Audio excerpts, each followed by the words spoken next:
कल्पना कीजिए, चारों तरफ बर्फ जैसा ठंडा समुद्र, तेज धाराएं, ऊंची ऊंची दीवारें, हथियारों से लैस सुरक्षाकर्मी और एक ऐसी जेल जहां से भागना नामुमकिन माना जाता था। लेकिन 11 जून 1962 की सुबह जब जेल में गिनती हुई तो 3 कैदी गायब थे। न कोई लाश, न कोई सुराग। और आज करीब 60 साल के बाद भी कोई नहीं जानता कि वो जिंदा बचे थे, समंदर में समा गए या फिर उनके साथ हुआ क्या था।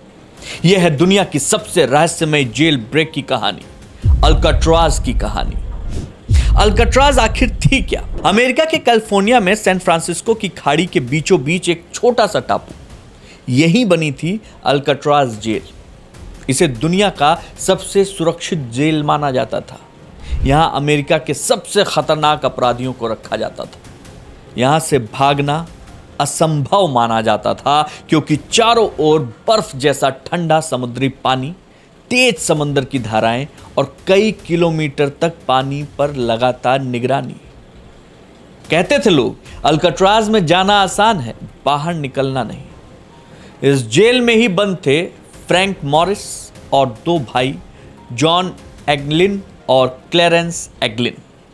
तीनों बेहद चालाक थे।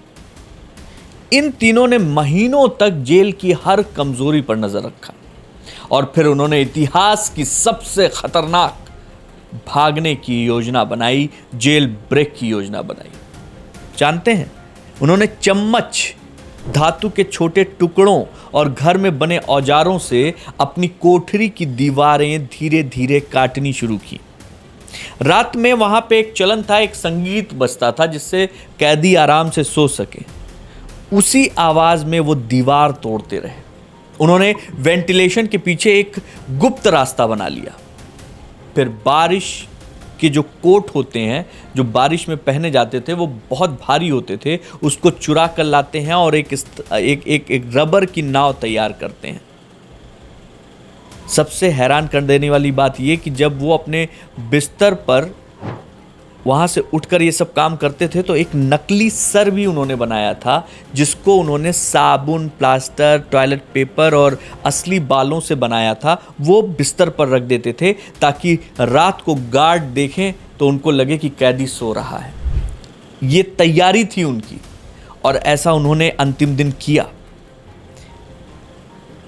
वे 11 जून 1962 सुबह जब गार्ड आया, कैदियों को जगाने पहुंचा, सब लोग बाहर आ गए, 3 कैदी नहीं निकल रहे थे। गार्ड गुस्से में आया, उसने सर को छुआ और फिर वो सर नीचे गिर गया। गार्ड के होश उड़ गए। 3 कैदी गायब थे। पूरे जेल का अलार्म बज उठा। FBI, कोस्ट गार्ड, हेलीकॉप्टर, नौकाएं सब खोज में लग गए, लेकिन तीनों का कोई पता नहीं चला। क्या वो बच गए थे? FBI ने कहा कि इतने ठंडे पानी में कोई ज्यादा देर तक जिंदा नहीं रह सकता। पूरी संभावना है तीनों डूब गए। लेकिन आज तक उनकी लाश कभी नहीं मिली। कुछ साल बाद कई चौंकाने वाले दावे सामने आए। किसी ने कहा कि उन्हें दक्षिण अमेरिका में देखा गया। किसी ने दावा किया कि वे नई पहचान के साथ जिंदगी जी रहे हैं। 2013 में एक रहस्यमयी चिट्ठी भी सामने आई थी, जिसे खुद फ्रैंक मॉरिस बताने वाले एक शख्स ने लिखी थी और उसने कहा कि वो जिंदा है। हालांकि इसकी कभी आधिकारिक पुष्टि नहीं हो सकी। आज अल्काट्राज जेल एक पर्यटन स्थल है, लेकिन 1962 की वो रात आज भी दुनिया के सबसे बड़े जेल रहस्यों में गिनी जाती है। क्या ये तीनों कैदी सचमुच समंदर पार कर गए थे, या समंदर ने हमेशा के लिए उनके सारे राज अपने भीतर छुपा लिए? इस सवाल का जवाब शायद दुनिया को कभी नहीं मिलेगा। आपको क्या लगता है, पार कर गए थे या नहीं? ऐसी रहस्यमयी और सच्ची कहानियां सुननी है तो वीडियो को लाइक ज़रूर कीजिएगा और न्यूज़ पथ भारत को सब्सक्राइब करना मत भूलिएगा। कमेंट बॉक्स में आपका इंतज़ार रहेगा। जय हिंद।